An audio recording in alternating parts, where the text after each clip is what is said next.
आज की हमारी इस वीडियो में दो कैरेक्टर हैं, जिसमें से एक नाव वाला है और एक बिजनेसमैन है। आज हम इन दोनों के बीच के मतभेद के बारे में बात करेंगे। शहर का एक बहुत बड़ा बिजनेसमैन होता है जो अपने बिजनेस को एक गांव के अंदर फैलाना चाहता है। वो गांव के दौरे पर पहुंचता है और गांव के नज़दीक जाकर देखता है गांव के बाहर एक बहुत बड़ी नदी है जिसको पार करके गांव तक पहुंचा जा सकता है। लेकिन नदी के ऊपर कोई भी पुल नहीं है जिसकी मदद से वह नदी को पार कर सके और गांव तक पहुंच सके। गांव में जाने का एक दूसरा रास्ता और होता है, लेकिन वह रास्ता कई घंटों के सफर का होता है। इसलिए वह सोचता है कई घंटे बर्बाद करने से बेहतर है क्यों ना मैं नदी को पार करके ही जाऊं। तभी वह देखता है एक नाव वाले को।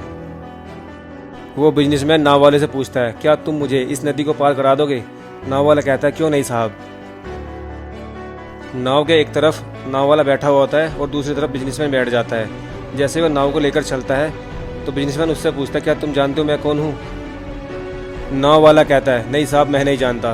बिजनेसमैन कहता है, मेरे तो हर रोज़ अखबार के अंदर फोटो आते हैं, मैं तो बहुत बड़ा बिजनेसमैन हूँ, तुम मुझे नहीं जानते? नाव वाला कहता है, नहीं साहब मैं नहीं जानता। बिजनेसमैन कहता है, क्या तुम अखबार नहीं पढ़ते? नाव वाला कहता है, साहब मैं पढ़ा लिखा नहीं हूँ। यह सुनकर बिजनेसमैन हंसने लगता है, उसकी मजाक लेने लग जाता है। उसको हंसता हुआ देखकर नाव वाला उदास हो जाता है और बिजनेसमैन उससे कहता है, तुम्हारी जिंदगी कैसी गुजर रही है? तुम बिना पढ़े लिखे जिंदगी कैसे गुजार रहे हो?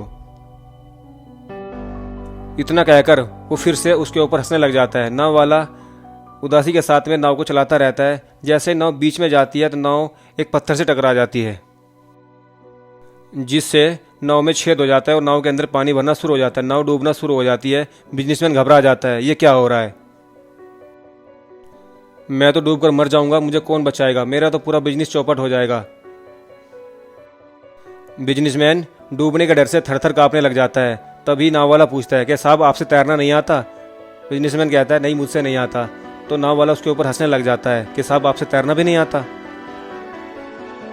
बिजनेसमैन कहता है, कुछ भी करो मुझे यहाँ से निकालो, मुझे डूबने से बचा लो। तभी नाव वाला कहता है, साहब मैं खुद की नहीं मैं दूसरों की जान भी बचाता हूँ, तुम घबराओ नहीं, मैं तुम्हें यहाँ से बाहर निकाल लूंगा, मुझसे तैरना भी आता है।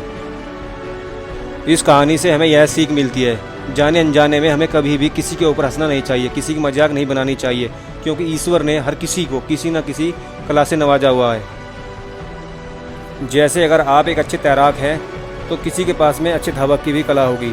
ऐसे ही अगर आप अच्छे बैट्समैन हैं तो किसी के पास में अच्छे बॉलर की भी कला होगी। इसलिए कभी भी हमें किसी की मजाक नहीं उड़ानी चाहिए, किसी के ऊपर हंसना नहीं चाहिए। क्या पता हमें किसकी मदद की कहाँ पर जरूरत पड़ जाए। अगर आज की कहानी से आप लोगों को कुछ सीखने को मिला है तो हमें कमेंट बॉक्स में जरूर बताएं। Thank you, wish you wealth.